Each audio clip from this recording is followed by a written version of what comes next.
এরপর আল্লাহ পাক সৃষ্টি করেছেন মহাবিশ্ব কয় দিনে? 6 দিনে।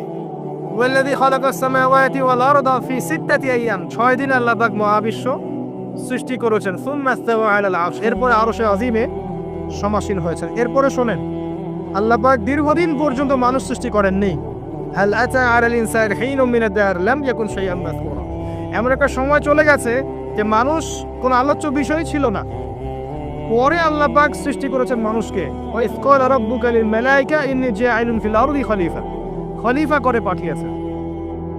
খলিফা করে পাঠিয়েছেন। খলিফা কে এটা একটা বুঝতে হবে। খলিফা দাউদ আলাইহিস সালামকেও বলা হয়েছে। আল্লাহ পাক সূরা সাদে বলেছেন, ইয়া দাউদ, হে দাউদ, ইন্না জাআলনাকা খলিফাতান ফিল আরদ, আমি তোমাকে পৃথিবীতে খলিফা করে পাঠিয়েছি। তোমার কাজ কি? তোমার কাজ হচ্ছে ফাহকুম বাইনান নাসি বিল হক, মানুষের মাঝখানে হকের মানদণ্ডে বিচার ফয়সালা করো। যারা আল্লাহর বিধান অনুযায়ী মানুষের মাঝখানে বিচার ফয়সালা করে এরা আল্লাহর খলিফা। যারা মানুষের মাঝখানে আল্লাহর বিধান দ্বারা বিচার ফয়সালা করে না তারা আল্লাহর খলিফা নয়। কথা বুঝতে পারছেন? ওয়ালা তাত্তাবিউল হাওয়া, নিজের প্রবৃত্তির অনুসরণ করো না, তাহলে এটা তোমাকে আল্লাহর পথ থেকে বিচ্যুত করবে। আর যারা আল্লাহর পথ থেকে বিচ্যুত হয়ে গেছে তাদের জন্য অপেক্ষা করছে যন্ত্রণাদায়ক শাস্তি, বিমা নাসু ইয়াউমাল হিসাব, এই কারণে যে তারা হিসাবের দিন ভুলে গেছে। খলিফার ফাংশন আল্লাহর বিধান দিয়ে বিচার ফয়সালা করো। আসেন, এরপরে আল্লাহ পাক আদম আলাইহিস সালামকে নাম শিক্ষা দিলেন। আমি শেষ করে দিচ্ছি, ফিনিশিং এর দিকে আসছি, আপনারা একটু ধৈর্য ধরেন। আল্লাহ পাক আদম আলাইহিস সালামকে সমস্ত নাম শিক্ষা দিয়েছেন। এমন কোন নাম নাই যেটা আল্লাহ পাক তাকে শিক্ষা দেন নাই। ওয়াল্লামা আদম আল আসমা কুল্লাহা, আমি আদমকে সমস্ত নাম শিক্ষা দিয়েছি। এরপরে সুম্মা আরাদাহুম আলাল মালায়েকা, এরপরে ফেরেশতাদের সামনে এনেছে এবং ফেরেশতাদেরকে বলেছেন, আল্লাহ বলেছেন তোমরা এই নামগুলো বলে দাও। তারা বলেছে লা ইলমা লানা ইল্লা মা আল্লামতানা। আল্লাহ পাক আদমকে বলেছেন আলাইহিস সালাম তুমি নামগুলো বলে দাও। এরপর তিনি সমস্ত নাম বলে দিয়েছেন। আল্লাহ পাক তারপরে বলেছেন আলাম আকুল লাকুম ইন্নী আ'লামু গায়বাস সামাওয়াতি ওয়াল আরদ ওয়া আ'লামু মা তুবদুনা ওয়া মা কুনতুম তাকতুমুন। আল্লাহ পাক এরপরে গিয়ে বলছেন ওয়া ইসকুলনা লিল মালাইকাতি ইসজুদু লি আদম। এই যে জ্ঞানের কারণে আল্লাহ পাক সম্মানিত করেছেন, এখন বলছেন সিজদা করো। কি কারণে আমরা সম্মানিত বলেন তো? জ্ঞানের কারণে। অতএব জ্ঞান চর্চা আমাদের প্রথম কাজ। ইকরা বিসমি রাব্বিকাল্লাযী খালাক, প্রথমে জ্ঞান, আগে পড়েন তারপর লিখেন, জ্ঞান চর্চা। জ্ঞানের কারণে সম্মানিত হয়েছে। তারপরে আল্লাহ পাক সিজদা করিয়েছেন। ফাসাজাদু, সবাই সিজদা করেছে, কে বাদ দিয়ে? ইল্লা ইবলিস, ইবলিস বাদ দিয়ে। ইবলিস কেন করলো না? আবা ওয়াস্তাকবারা, সে অহংকার করেছে, উদ্ধত আচরণ করেছে। সে যুক্তি দিয়েছে খালাকতানি মিন নার ওয়া খালাকতাহু মিন তিন, আমাকে সৃষ্টি করেছেন কি দিয়ে? আগুন দিয়ে, আদমকে মাটি দিয়ে, আমি কেন তাকে সিজদা করতে যাব? এই যে আল্লাহর আদেশকে লঙ্ঘন করা, আল্লাহর আদেশের বিরুদ্ধে কথা বলা চিরস্থায়ী জাহান্নামে যাওয়ার কারণ। ইবলিস কিন্তু কম জানতো এমন নয়। ইবলিস প্রচন্ড জ্ঞানী ছিল, আবেদও ছিল। মনের অহংকারের কারণে সে ব্যক্তি সে জাহান্নামে চলে গেছে। আর সে কিন্তু ফেরেশতা ছিল না, সে ছিল জিনদের একজন।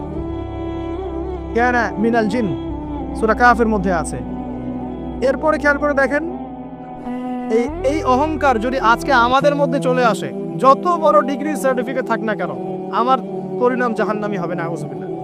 যার হৃদয়ের মধ্যে যাররা পরিমাণ অহংকার থাকবে আল্লাহ পাক তাকে জান্নাত দিবেন না। অহংকার আল্লাহর চাদর। অহংকার কার চাদর? আল্লাহর চাদর। আল্লাহর চাদর নিয়ে টানাটানি করলে আল্লাহ পাক জান্নাত দিবেন না। অহংকার কাকে বলে?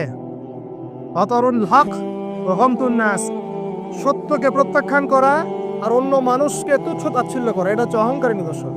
আপনার ড্রেসটা সুন্দর হোক, কাপড় সুন্দর হোক, এগুলো অহংকারী নিদর্শন নয়। আল্লাহ পাক জামিল ইউহিব্বুল জামাল, আল্লাহ পাক সুন্দর, তিনি সৌন্দর্য পছন্দ করেন, এটা সমস্যা না। অন্যকে তুচ্ছ তাচ্ছিল্য করলে অহংকার হবে। আমি মূল পয়েন্টে আসছি, দেখেন আদম আলাইহিস সালামকে আল্লাহ পাক জান্নাতে রাখলেন এবং তার সঙ্গিনী হিসেবে তিনি হাওয়া আলাইহিস সালামকে সৃষ্টি করলেন। কথা বুঝতে পারছেন? কি কারণে সৃষ্টি করলেন? আদম আলাইহিস সালামের একাকিত্ব এবং আল্লাহ পাকের দীর্ঘ পরিকল্পনা আছে। এবং ইবলিসকে দিয়ে পরীক্ষা করালেন আদম আলাইহিস সালামের কোন জায়গা থেকে হাওয়া আলাইহিস সালামকে সৃষ্টি করা হয়েছে বলেন?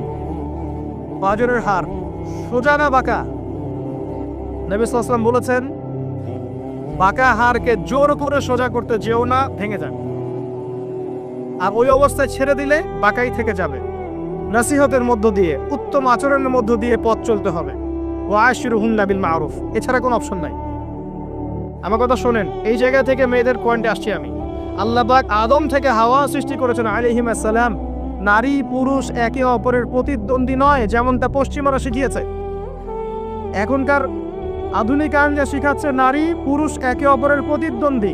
এখানে আল্লাহ বলছেন নারী পুরুষ একে অপরের পরিপূরক, একজন আরেকজনের অংশ, মোহাব্বত, ভালোবাসা, প্রণয়ের মাধ্যম, একে অপরের প্রতিদ্বন্দ্বী নয়। এখনকার সমাজ শিখায় ছেলে বললে আমি কেন পারবো না, সে বললে আমি কেন পারবো না, এটা শেখায় না? কাউন্টারিজম, মানে একে অপরের প্রতিদ্বন্দ্বী। আল্লাহ পাক বলছেন তা তোমরা একে অপরের পরিপূরক। খেয়াল করে দেখেন, এখান থেকে শুরু হয়েছে সৃষ্টি, তারপরে না সন্তান সন্ততি জন্ম নেওয়া হয়েছে। এখান থেকে আপনাকে হেদায়েত দিতে হবে যে নারীদেরকে বলবো আপনারা পুরুষদের প্রতিদ্বন্দ্বী নন, আপনারা পুরুষদের পরিপূরক। একজন নেককার নারী একজন পুরুষের পিছনে থাকলে এই পুরুষ বিশ্ব জয় করতে পারবে ইনশাআল্লাহ। পরে আসেন নূহ আলাইহিস সালাম, তার স্ত্রী কি ঈমান এনেছিল? ঈমান আনে নাই।